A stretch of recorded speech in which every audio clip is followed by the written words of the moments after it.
సింహరాశి వారి ఫలితాలను గనుక పరిశీలించుకుంటే జన్మకుజుడు కేతువు పిశాచ యోగం నడుస్తోంది కాబట్టి కొంత ఆరోగ్యరీత్యా జాగ్రత్తలు తీసుకోవాలి.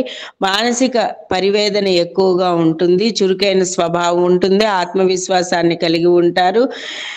మీ అకాల కోపం వలన ఇతరులకు ఇబ్బంది కలిగే అవకాశం ఎక్కువగా ఉంటుంది. మీ వ్యక్తిగత జీవితంలో సమస్యలని మానసికంగా మీరు ఎదుర్కొంటూ ఉంటారు. అలాగే కుజగ్రహ దోష నివారణకి కందులు దానం ఇవ్వడం వలన మీకు కొంతవరకు కూడా ఉపశమనం కలుగుతూ ఉంటుంది. దూర ప్రయాణాలు చేసేటప్పుడు చాలా జాగ్రత్తగా ఉండండి. కళాకారులకి, వృత్తి ఉద్యోగ వ్యాపారస్తులందరికీ కూడా కొంతవరకు కూడా కందులు దానం ఇవ్వడం వలన అన్ని విషయాల్లోనూ కూడా ముందంజలో ఉంటూ ఉంటారు.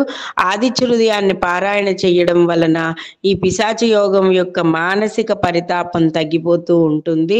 దాంతో పాటుగా అమ్మవారి యొక్క ఏదో ఒక లలితా శాస్త్రంలోని నామాన్ని తరచుగా మననం చేసుకోవడం వలన కూడా పిశాచ యోగం వలన కలిగే ఇబ్బందులన్నీ కూడా తొలగిపోతాయి.